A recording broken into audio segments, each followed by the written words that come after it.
नमस्कार, मी गौरी सुर्वे. तुम्ही बघताय भाईंदर संवाद आणि आज मी उपस्थित आहे मीरा रोडच्या एसके स्टोन जवळील इंडियन ऑइल पेट्रोल पंपाजवळ. आता महाराष्ट्रामध्ये नव्हेच तर पूर्ण भारतामध्ये इथेनॉल आणि पेट्रोल मिश्रितचा जो वाद आहे तो मोठ्या प्रमाणावरती वाढलेला आहे. या वादाने मोठा वेग घेतलेला आहे. इथेनॉल आणि पेट्रोल, नक्की हा वाद आहे तरी काय? इथेनॉल हे 20% पेट्रोलमध्ये मिक्स करून ग्राहकांच्या टाक्यांमध्ये जातं. मात्र इथेनॉल नक्की कसं बनतं आणि इथेनॉलचा तुमच्या गाड्यांवरती किती परिणाम होतो ते आज आपण पाहणार आहोत. ऑटोमोबाईल तज्ज्ञांकडून जेव्हा आम्ही इथेनॉल प्रकरणाबाबत रिसर्च करतो तेव्हा आम्हाला असं समजतं की इथेनॉल हा एक असा घटक आहे ज्यामध्ये हायग्रोस्कोपिक नावाचा एक गुणधर्म असतो. म्हणजेच इथेनॉलमध्ये हवा आणि पाणी शोषून घेण्याची ताकद असते.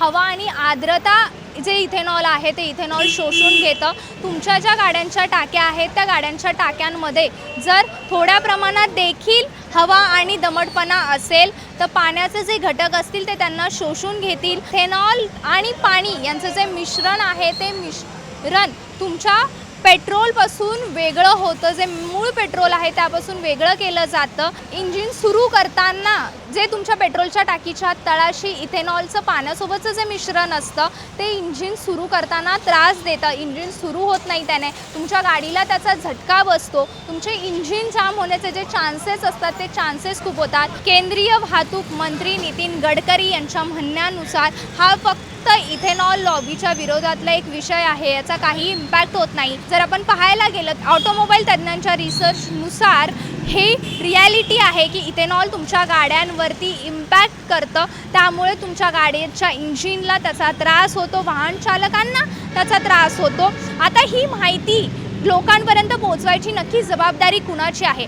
पेट्रोल कंपन्यांची आणि सरकारची आहे. मात्र याबाबत कोणीही बोलताना आपल्याला दिसत नाही आहे. जर मी इथेनॉल धोरणाबद्दल बोलायला गेले तर इथेनॉल धोरण जेव्हा भारतामध्ये आलं तेव्हा ह्याबाबत चौकशी झाली नव्हती का? ह्या धोरणावरती आता खूप सारे प्रश्न उपस्थित राहत आहेत. जसं की या ज्या पायाभूत सुविधा आहेत या धोरणाच्या त्या सज्ज होत्या का? कोणत्या गाड्यांसाठी इथेनॉल मिश्रित जे पेट्रोल असणार आहे ते लागू केलं जाईल? आणि ज्या जुन्या गाड्या आहेत त्या जुन्या गाड्यांना ह्याचा काय धोका आहे? जमिनीच्या खालच्या ज्या टाक्या आहेत त्या बदलल्या होत्या का? हा प्रश्न इथे उभा राहतो. आणि ज्या गाड्या आहेत त्या गाड्यांना जेव्हा इंजिनचा त्रास होतो, त्यांच्या इंजिनमध्ये पाणी जातं, टाकीमध्ये पाणी जाऊन इंजिन जाम होतं, तेव्हा जो लोकांना मनस्ताप होतो त्या मनस्तापाचा आणि लोकांना होणाऱ्या खर्चाची जी जबाबदारी असणार आहे ती जबाबदारी नक्की घेणार कोण? हा प्रश्न इथं उभा राहतो.